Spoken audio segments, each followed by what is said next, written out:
Welcome to the Female Founder Unplugged podcast, a show for women entrepreneurs who want to build, grow, and lead successful businesses and high-performing teams. I'm your host, Lindsay White, leadership coach and people strategy expert, here to bring you unplugged conversations with a variety of amazing guests who share expert advice and real actionable people strategies for your growing business. Ready to get unplugged? Let's jump in. Thank you for joining me on the Female Founder Unplugged podcast. I have an incredible guest today who I met online and have since become just a little bit obsessed with. It's Laura Sinclair. And Laura believes that you and your business deserve to be seen. Love that. With over a decade of experience building digital marketing strategies for some of the world's biggest brand, Laura has dedicated her life to work teaching women how to grow their business and take big leaps in their entrepreneurial dreams. She has her own great podcast. She has some incredible courses. She does events. It's amazing the work that Laura does. And if you're not following her online, you need to be. Laura went from a corporate dropout to a multi-six-figure business owner. And her journey ranges from public relations, sports marketing, sponsor event marketing, social media management, nutrition coaching. She's been a gym owner. She does women's events and hosts those. You know, she's a real community builder, and I can attest to that following her on social. She's an author, podcast host, investor, and ultimately she's a CEO like you and I. And Laura's also a mom, right? She is the CEO of a boutique social media and marketing agency, the LJ Social Agency, and the host of This Mother Means Business podcast and community, which I love. Laura, I'm so glad to have you. I was really looking forward to this conversation today. Thank you for being here. Thank you so much for having me. It's always funny when someone reads your bio. You're like, yeah, I did do all those things. That's true. It's so weird, though. You just kind of It's sit weird. there Yeah, it's weird. awkwardly and then like, that feels strange that somebody's talking about me that way. I totally feel that. Yeah. But Yeah. I appreciate it, and thank you for the glowing introduction. It's my honor to be here. Oh, my pleasure. When I first encountered Laura on, I don't know if it was on maybe Instagram, and I was like, who is this chick? She is saying the shit that's in my head out loud, and I love it, and I'm here for it. I want more of it. So and I think I messaged you and said, do you want to be on my podcast? Like I was kind of Yeah. unashamedly fangirled just a little bit. Well, I appreciate the invitation, and the feeling is mutual. Well, and we've had a couple conversations even before this that have been fabulous, and we've Yeah. created some new connections, and I really love that. That's, and I especially love talking to and doing business with my Canadian girls because Yeah. we got to have some CanCon. I love, We I got to meet our love, CanCon we got to meet our minimum, CanCon so we're doing content. great. Right?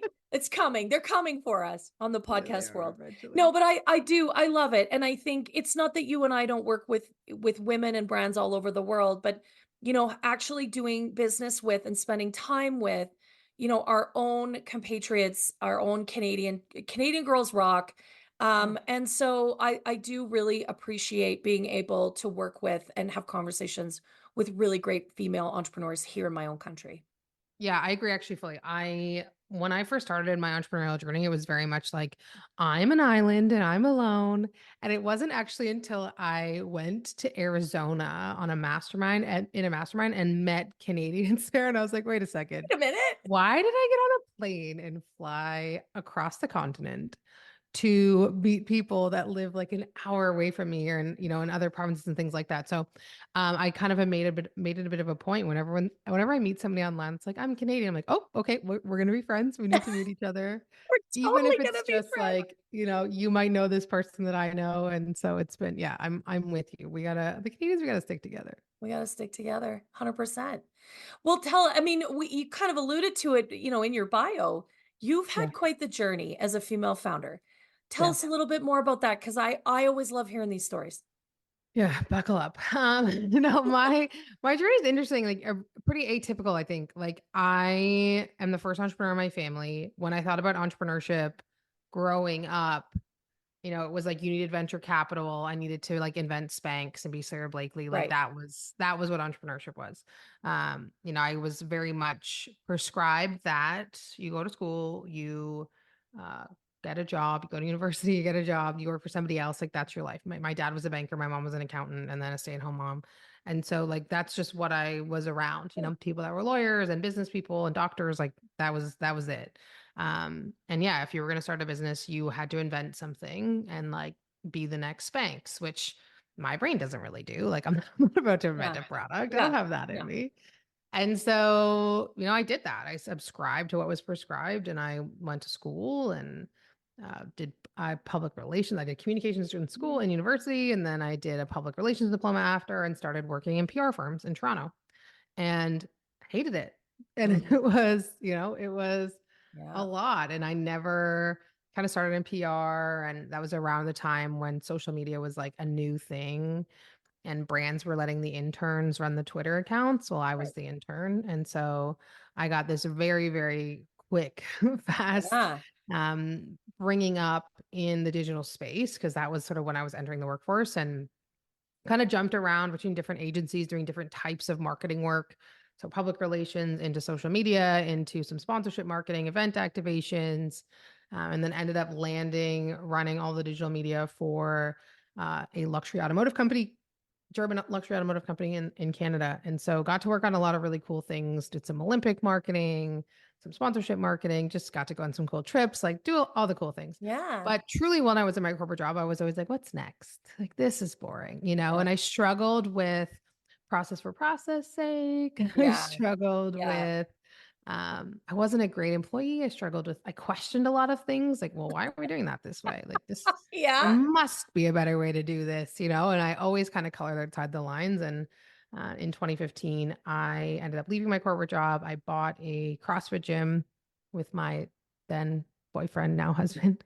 I guess he was my fiance at the time, technically, but bought a CrossFit gym, left the corporate world. I ran that for 5 years. I have this vivid memory actually of coming home from my job at the automotive company, looking at my boyfriend at the time, who was not the man that I married. That's Oh. another podcast episode. Yeah. And That's looking at him and saying, like, man, I just want to quit my job and run a gym. mm. Like this sucks. Like there's got to be something that's more fun. Even though it was like I got to drive the fancy car, I went to the parties, I had Yeah. the access, I was going to concerts, I was going to event, like I had access, I could do whatever I wanted, really. But I was just miserable. Like it was just like I had the definition of what success was supposed to look like, Yeah. right? Or that's what I was subscribed to or Yeah. like prescribed that that's what I was supposed to be doing. Yeah. And so, fast forward 3 or 4 years, I have this opportunity to buy a gym. And it was a failing CrossFit gym that probably would have been closed within 6 months. And the CrossFit community in Ontario is relatively small, and certainly that it's smaller now, post pandemic, but it was small at the time. And the person that owned this gym had actually approached my husband's brother because they owned another gym together and said, like, hey, we're looking at selling a gym. Do you want Right. to buy it? And my husband and his brother were both like, no. I was like, but I do. What about me? What Like, that about could be fun. pick me? And Yeah. so pick me. And so I just went for it. I mean, I was 26 years old. I didn't have any kids. I didn't have a mortgage, like Yeah. I was good. I didn't, people often ask me, how did you make that pivot? Like that must have been terrifying. I was like, well, not really, to be honest. Like, sure, it was scary because I was quitting my job, but I Yeah. also knew that like at the end of the day, if this light's on fire, then I'll just go back and I'll work in marketing like that. Right. I'll Right. always have that option. And so, at 26, childless and mortgage free and relatively responsibility free, I just kind of went for it. And so ran the gym for 5 years. And then in March of 2020, when the world shut down for 2 weeks out of an abundance of caution, I was then pregnant with my second child. So I was 8 weeks pregnant when the pandemic hit. And gyms didn't fare super well during No. the pandemic. It wasn't really a fun time. And so we No. would run personal training or like gym classes virtually, and I Yeah. was pregnant and people didn't know, and I would be in my garage running these classes, and then I'd turn off the Zoom and I'd throw up on the floor because Oh nobody, God. I was pushing myself in this way and really falling out of love with owning a gym and fitness and Yeah. what this all meant Yeah. for it. And while that period was really challenging financially, it was also really challenging as far as like what I want to do with my life because Right. it sure ain't this, that Yeah. was sort of Right. what was coming up. And then I had my son and he was born in October of 2020. And then in December 2020, we closed the gym. We sold off Yeah. all the equipment. My husband and I kind of looked at each other and were like, do we want to spend the next 5 to 7 years building this back up to where it was? I mean, Yeah.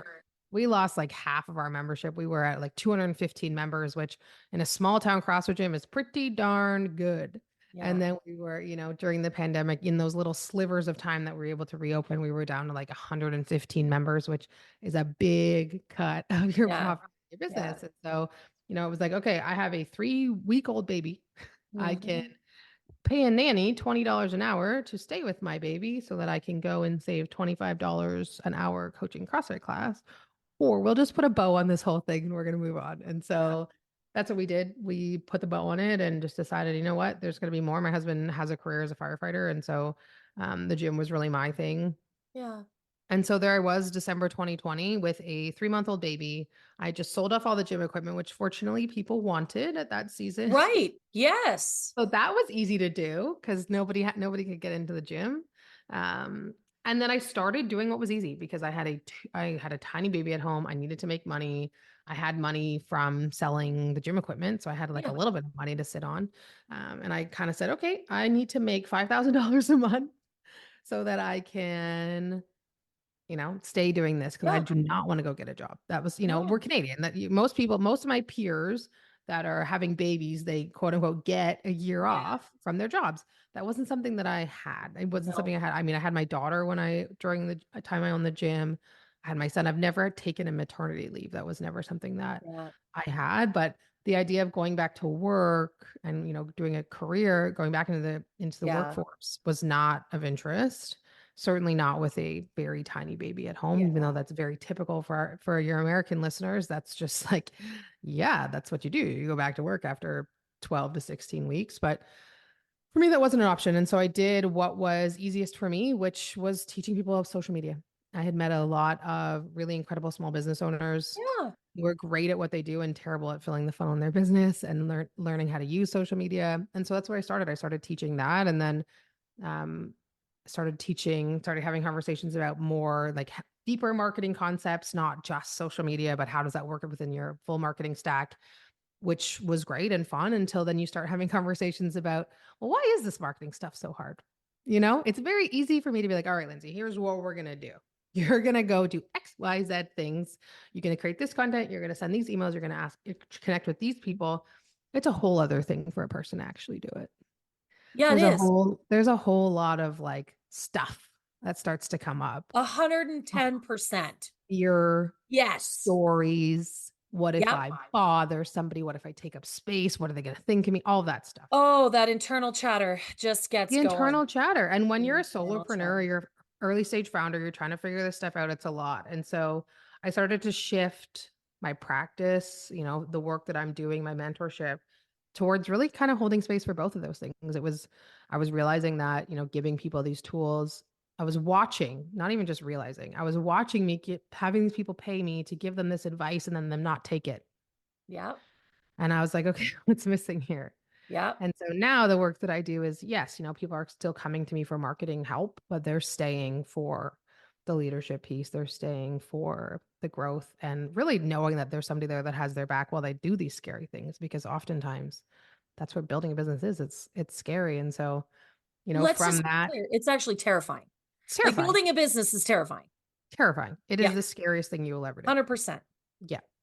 And so for me, things have kind of just developed from that. So the podcast, I was having conversations with a Yeah. lot of moms, noticing that a lot of the women that were coming to me are moms because I have this lived experience of being a mom Yeah. building a successful business. And that's where the podcast came from. And then it started with a mastermind, and then it was a retreat, and then it was the community. And it's kind of just snowballed from there. So that's my sort of long-winded story of how I ended up where I ended up. And I think if you were to like look at it, you know, from a bird's eye view, it feels really all over the place, but it all makes sense to me.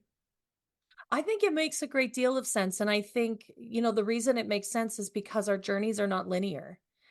Yeah, And that's why I love asking that question and getting into that with guests on the show, is that every journey is so unique and interesting.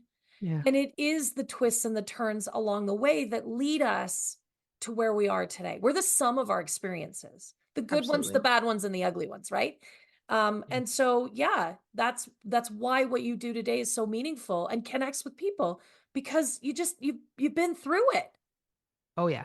I've You've been been through it. through And it. you know what? It's funny, like this year, 2024 is putting me through it in a whole new way. I Mhm. came into the year Jan, Feb, like cruising, Yeah, things are cruising. And then in March I fell off my horse and broke my right leg. right. And I couldn't drive. I had to find a nanny. I'm in this like really big recovery space. So, this is a story that, they say don't tell the story from the wound, tell it from the scar.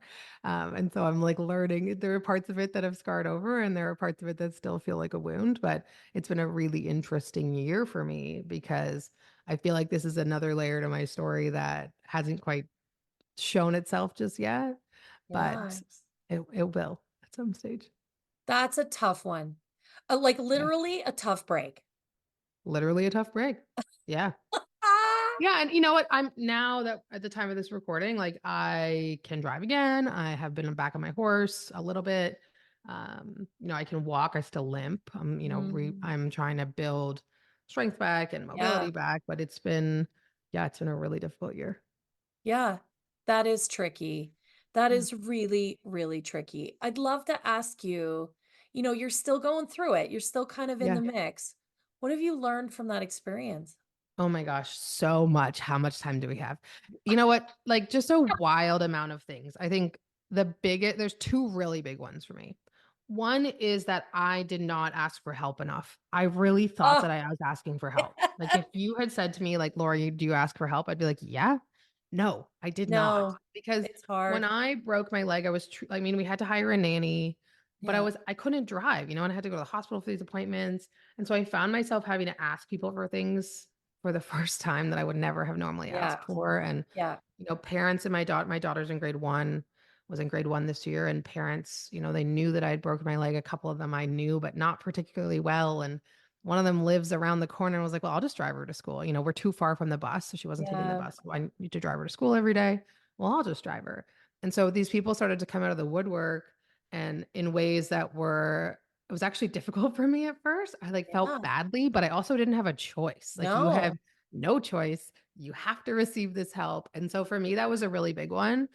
And another really big one for me was, where I was putting my energy and like the types of people that I want to have in my world Yeah. and who I give access to me.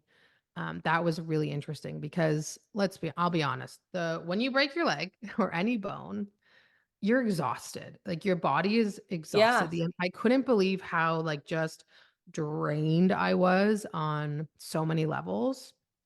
I just wanted to sleep. I was angry, like Yeah. I chose hatred. I woke up and chose misery. Like that's where I was for the first couple of weeks. It was just like, I'm going to choose to be miserable. And people would say, Laura, there's a lesson here. And I was like, yeah, I know that there's going to Yeah. be a You and your lesson. lesson But can right get, now, yeah. I'm going to wake up and I'm going to choose to be miserable about Yeah. this Yeah. because it's awful. And so I really started to tap into, who was taking from me in ways that I hadn't really noticed. Right. And Mm. some of that were clients, some of that might have been friends. So I ended relationships with a couple of clients that just didn't feel aligned. I was in this season of struggling. Right. And I Yeah. really had this really infinite, like not infinite, or really finite amount of energy. Yes. And so if I'm lying in bed with a broken leg and we're getting on a coaching call and I'm asking you to take action and you're coming on the call and you're giving me 700 reasons why you didn't take the action that we've been talking about for 3 weeks at this point, it's like,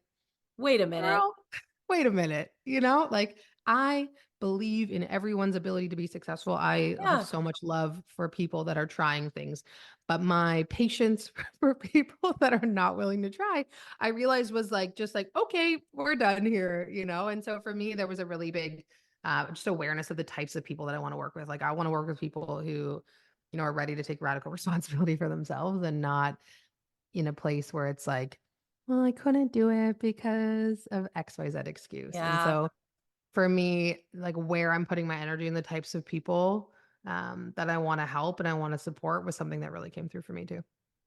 Those are, I just want to say, those are two really great lessons that, asking for help is, to me, it's always an act of courage, right? Putting Oh, yourself in a place where you're vulnerable enough, but also courageous enough to say, hand up, I need help. I mean, you were yeah. literally laying in bed with a broken leg. So you didn't like that's the universe clearly handed you a very harsh but beautiful lesson.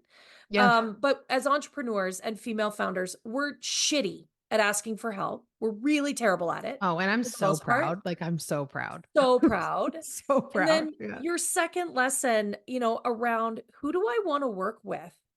Because I think we want to serve so many people. Like we enter these businesses, whether it's a product or service, and we Yeah. know that we have the ability to add value, to help, to support, to serve.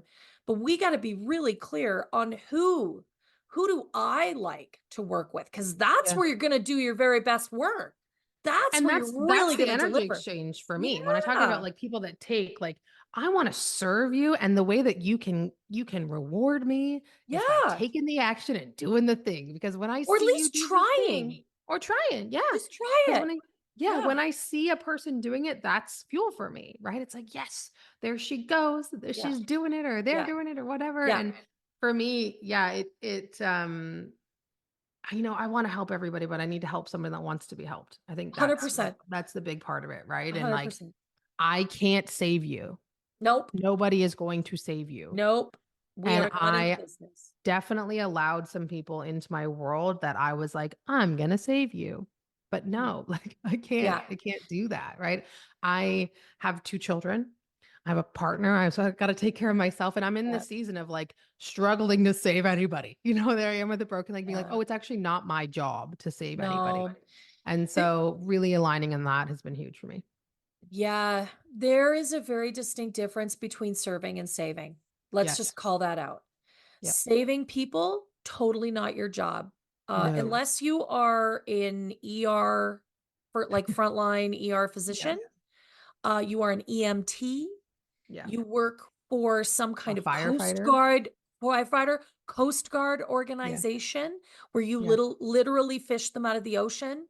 Those you are accountable to save people. Yeah. In our businesses, we are not required to save. We do serve. And Yeah. I think we do not draw a real hard and thick and bold line between the two. And that's where we get caught up with clients Yeah. that suck the life out of us.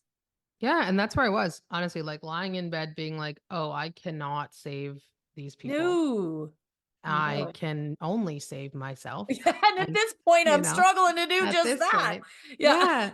Like, Yeah. wait a It's minute. so true. It's so true. And I think, it's easy in business to be like, you want to take on every client that you encounter. And 100%. I'm in year 3. This is year 4. No, I mean, this is year 4 of doing this type of work Yeah, that I'm yeah. that I'm doing. And I think certainly like early on, it's happy to you're just like, okay, I'm just gonna take Yes. whoever wants to come my way. And Yes. I think this has really been an invitation for me to look at like, okay, no, we're not doing that anymore. Yeah, and I think we also have to carefully examine what is the work that we really love to do? Like there's an intersection of a couple things because and I just turned down some work, last week. And you're right. It's hard to do that because you think, okay, that's work that's going to pay some bills. Like let's be Yeah. clear, money coming in, revenue. But is that work that I really am passionate about? Is that how I want to fill those hours? Is that work that I'm going to get joy from? As you've said, like, is that meaningful for me? And if those aren't immediate yeses, then it's got to be a hell no. Yeah. And I toyed with it for about 24 hours. And then I realized that my gut, that intuition that we all have that we try and ignore, said, that's not work for you. That is Yeah. not work that you want to do. And it is hard to walk away from the money sometimes. But the truth is, you give that work away, there's other work that's going to come. Like that's sort of my philosophy. Yeah. And one of the things that whenever I have a new client that comes into my world, and often the women that I work with are in service in some capacity, Yeah. whether it's agency or they're client, they're a copywriter, whatever, wellness professional, whatever, right? And some of that is really looking at, okay, like who are the people you serve today? And it's Yeah. just interesting, it's a work that I do, right, for Yeah. people. And it was interesting to be put in a place where I'm doing it for myself. And I think that's been one of the big invitations for me this year too, is like when you're in a window of, I'm a marketer, right? I Yeah. understand business, I understand marketing cycles. And typically, like if you're in a place in your business where you're like, I don't have any leads right now, what's happening? My question to you was like, what were you doing 90 days ago? Because Yeah. typically that's sort of the marketing cycle. And for me, I found myself, a few months ago being like, where is everybody? And I'm like, well, what was I doing 90 days ago? Oh, right. 90 days ago, you were flat on your back Yeah. in the middle of the road, having just fallen off your horse. And so I'm really being called to do a lot of the things that I teach for myself right now. And so Oh, that's been a really interesting and sticky place to be, and not something that I've talked about a ton. And so I'm actually glad this has come up oh, on the podcast, because it's not something I've talked about a ton, because I'm trying to figure out the way to talk about it yeah. in my business, in a business that does the things that I'm doing right now. And so I know it's going to make for a great story soon, but Yeah. it's been interesting. It's been really interesting and difficult and painful, but I know that there's a lesson here. And one of the Yeah. things that I have come to understand about myself and my purpose on this planet is that I'm here to get a lot of things wrong, and Yeah. to go through a lot of things so that I can help other people not find themselves there. And um, I think this is probably just gonna be another one of those episodes. Yes. Amen. I mean, I think that's all of us. That's our purpose Yeah, is to experience it and try and understand it and then incorporate it and move forward. yeah. Gifts and opportunities, right? Gifts and opportunities, and you can't always see them right away. No, But they're almost right there. almost never. You Yeah. can't almost never see them. But But they're always out there, there. and if you keep your eyes open and you stay curious about it, the gift or the opportunity, even in the shittiest situation, will present itself. And Yeah, yeah, what a lovely gift to be able to share that how what you actually talk about has been deeply meaningful in your own space of challenge. I love yeah, that. I mean, yeah, I think we gotta walk the talk, yeah, especially when we are in a space of leading other people. I want to ask you, we talked a little bit earlier about, I'm going to call it head trash, kind of trash talk ourselves, the yeah, saboteur, the inner critic, whatever you want to call it. Because I mean, this is a lot of the work that I do with female founders as they, build and grow and lead their team, yeah, especially as that team begins to accelerate, especially as the growth accelerates. You talked about it as well. You see it, you hear it. It gets in the way of them yeah, projecting the message, the conversation. Let's talk about that for a minute because I think that that's a conversation we don't have enough of, quite frankly. yeah. Yeah, there's so much head trash, right? I love it. Head I love trash, head trash. head trash. Um, yeah, it holds us back. And I wanna have this conversation, but I also want to caveat, like, I have head trash too. Oh, You hello. know, Yeah, I think every entrepreneur, and I've been really lucky to meet and connect with some really incredible women, both at, day one of yeah, entrepreneurship and day yeah. 10,000, building multi seven figure businesses, Mhm. doing some incredible things. And every single one of them has stories that they tell Yep. themselves about, why they can't do something, or why it's not for them, or like whatever the bullshit story is, Yeah. right? Like every single person does. And so for me, like the piece that helps me is to understand that it's actually just part of it, and Yeah. being able to like name it, being like, oh, is that actually true? Or is that just a story I'm telling myself right now? Even just before this, I was connecting with a friend who is incredibly successful. She's built an incredible business, and was sort of commiserating with her about just the season of my own business that I'm in right Yeah. now. I have some things that I was celebrating, and I made a comment to the effect of like, I'm going to celebrate the sprinkles because it feels like that's all I'm Yeah. getting right now. It's just Yeah. little sprinkles of wins, and we're going to go Little with it. sprinkles of And wins. I said, there have been quite a few days this past 6 month window. I've been like, should I just get a job? Like this is so hard. All of this has been so hard this year, even though I still have a very successful business. There's just Yes. been moments where I've just been like, I'm going to burn it down. And she said, I done the same thing this week. I was in the same place. And I look at her, and she's built this incredible business with, full-time staff and like multi seven-figure agency. I was like, oh yeah, okay.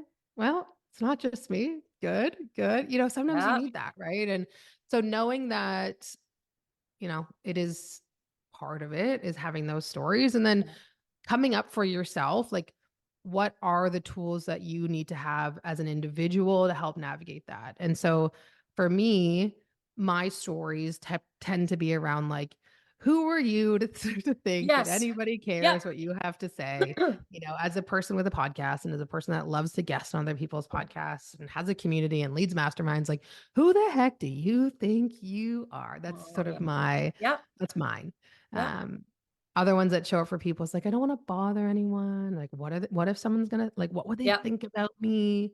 You know, I'm really fortunate to be in a place in my life where like I don't really care what people think about me, but that's taken some work. Yeah. Uh, but still, that story of like, I'm not enough, I don't know enough, I'm not, you know, all that stuff comes up. But Totally. I think Yep. it's really about just like coming up with strategies for yourself that you can like acknowledge that and do it anyway. Yeah. Yeah. I mean, I think you're absolutely right. Like we all have that conversation in our head. In fact, it's a risk management function Yes. It's our because we're protecting ourselves. right, if Yeah. we don't do the risky thing, we don't run the risk of being hurt. And Right. being an entrepreneur every damn day is risky. Yeah. And so I think the first thing we have to do, like in terms of how do we manage that conversation, we just have to acknowledge that it's there. And Yeah. then we have to actually say, thank you very much for trying to say, like, trying to protect me. But Yes. to your point, I'm going to do it anyways. Yeah. But you're right. We all have that conversation. That's why this is important to talk about in the show here. Every single person you see has that conversation somehow, some way, shape, or form. I'm not enough. That's the internal dialogue. I'm Yeah. not enough. I'm not good enough. I'm not smart enough. I'm not skinny enough. I'm not pretty enough. I don't have Yeah. enough credentials. I'm not making enough money. I'm not Yeah. successful. Like some version of I'm not enough exists in every person you pass every single day. Yeah. If we actually approached each other from that perspective, the world would be a very different place. I But think that I have that thought a right? lot of the time. Is it's Yeah. like if everybody just and this is like probably a whole other podcast. We got a couple sub podcast episodes we can host at it today. But I have that thought where it's like if everybody just on like acknowledged Yeah. that everyone is A, doing the best they can with the tools they have, Yeah. and B, like struggling with something. Yeah. Wouldn't what a kinder like would we What a live in a kinder kinder, place? I'd beautiful hope place. so. For Yeah. real. For real. We would be a whole lot more accepting of each other Yeah. and ourselves. Like, I think that acceptance starts from within. Yeah. Very much That's, so. to me, that's self leadership, right? You Yeah. can't lead anybody else if you're not leading yourself effectively first. And just acknowledging that that conversation exists and giving yourself a little empathy and kindness. Like, this is really important. I love my business. I Yeah. love what I do and I really want to help people. And that's why it's so important to me that I feel successful. That's why this is hard because I want it. Yeah. Like just acknowledging that desire and how sometimes our saboteur uses that against us, right? Yeah. Um, but I love your comment about celebrating the sprinkles because I think for so many of us, especially in the female founder space, we are hyper achievers. It's never successful enough. We're never making enough money. We're never connecting with enough clients. We're never serving. Like it's never enough. And what we do is we forget to celebrate along the way. We Yeah. just gloss over our achievements because get back to work. It's Yeah. not enough. There's more hill to climb. And you talked about the sprinkles. I love Yeah. that idea. Celebrate the sprinkles. Yeah, it's new this is new for me, I'll be honest. You know, I was a person that was like, you know, I'll celebrate when I'm at the top of the mountain, like forget Right? the steps. Yes. And now, you know, this is another post broken leg thing. It's like, well, I'm gonna just take the little things that I have that feel like they're going well, knowing that they're gonna add up over time. I know you and I talked about the butterfly effect a little bit Yeah. before we started recording. It's like I really do believe that every action is like a ripple. Yeah. Everything that you're doing is going to be the thing that, you know, gets you to that tipping point at the top of your mountain, whatever that looks like. And for me right now, I'm in a season of celebrating the sprinkles of just like the little things that are going well. And there's a Yeah. lot of big things that have not gone well for me this year. A Yeah. lot of them. Yeah. Like Yeah. another podcast episode. like the other one Totally. that we could do. But I 100%. really like I could focus on that stuff and like stay in a place where I can continue to wake up and choose misery, which I am not choosing anymore. Yeah. But that doesn't get me anywhere. That doesn't get me No. closer to the, closer to the happiness, which ultimately is the thing that I want most, right? Like Yeah. I don't really care about the money. I care about am I happy? Am I safe? Am I Yeah. supported? So right now I'm in a season of celebrating the sprinkles. And so I would just encourage anybody that's listening that feels like they're having a hard time finding the big celebration, like take the small ones. It's Pick okay. the small Everybody ones. do. I mean, to use your metaphor of climbing the mountain, right? And we want to reach, excuse me, we want to reach the pinnacle. And I certainly have had clients that have said to me, but it is this drive. It's this constant sort of, self-flagellation that keeps me moving towards the pinnacle. Yeah. My argument is, what if you could enjoy the climb? Yeah. Like instead of flogging yourself a lot, beating yourself up so you get better, what if you could have joyful celebratory, journey Yeah. to that pinnacle? Yeah. You Wouldn't have to learn to love the journey. You really do. right? You really do. You have to learn to love it because I, one of the, there's a speaker that came to our mastermind and I forget her name now. Well, I know her first name. Her first name's Keisha, but I'm going to mess up her last name. So I'm not going to try. But she was talking about how for many of us, this big delusional goal, this big dream that we have, most of us aren't the version of ourselves that we need to be yet to get there. We're Yeah. just not. Like to handle, to actually be able to hold it, the Yeah. thing that it is that you want, like I have a community right now.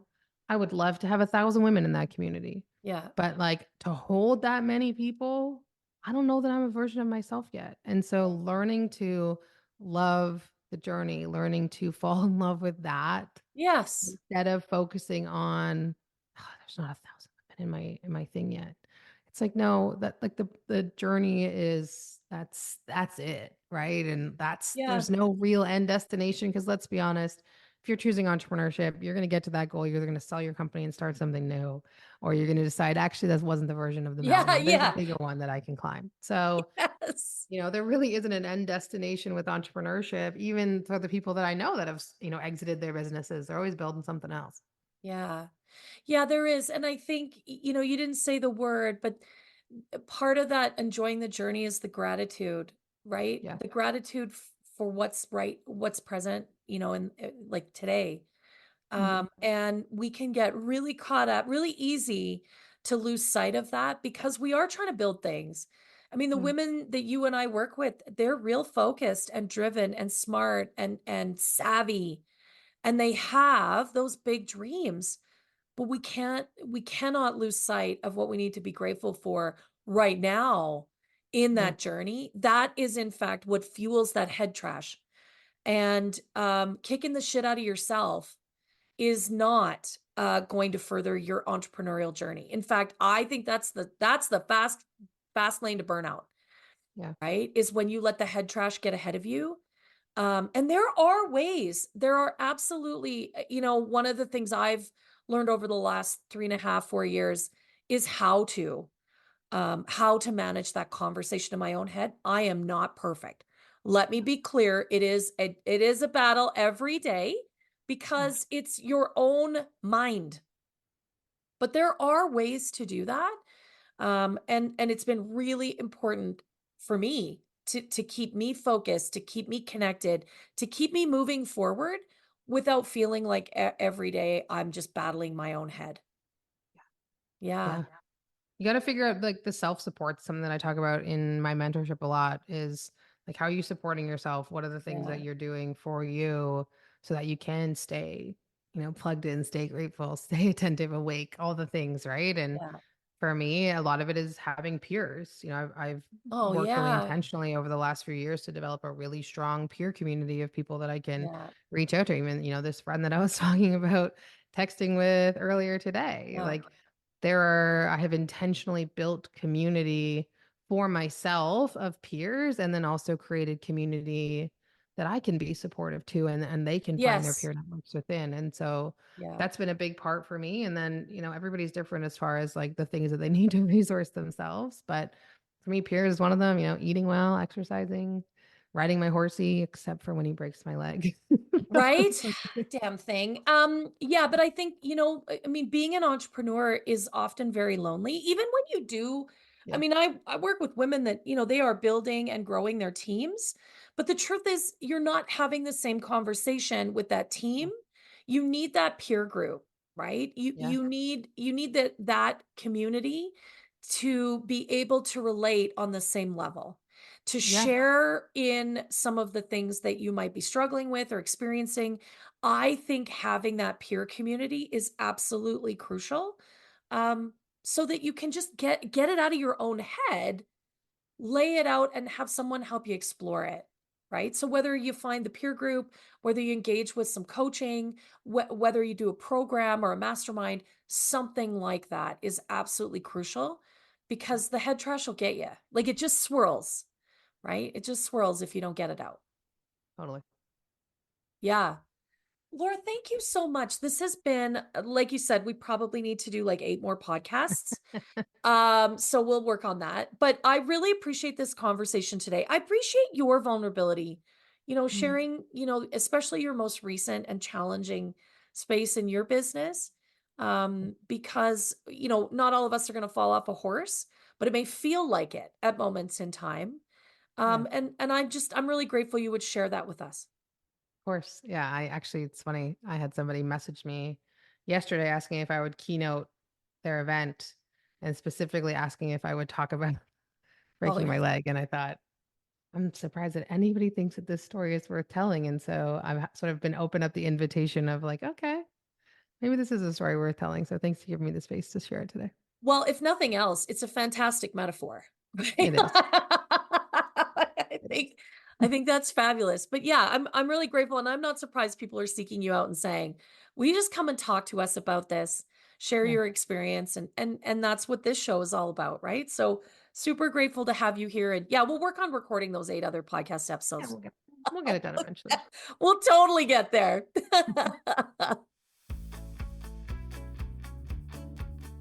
Thank you so much for tuning in to the Female Founder Unplugged podcast.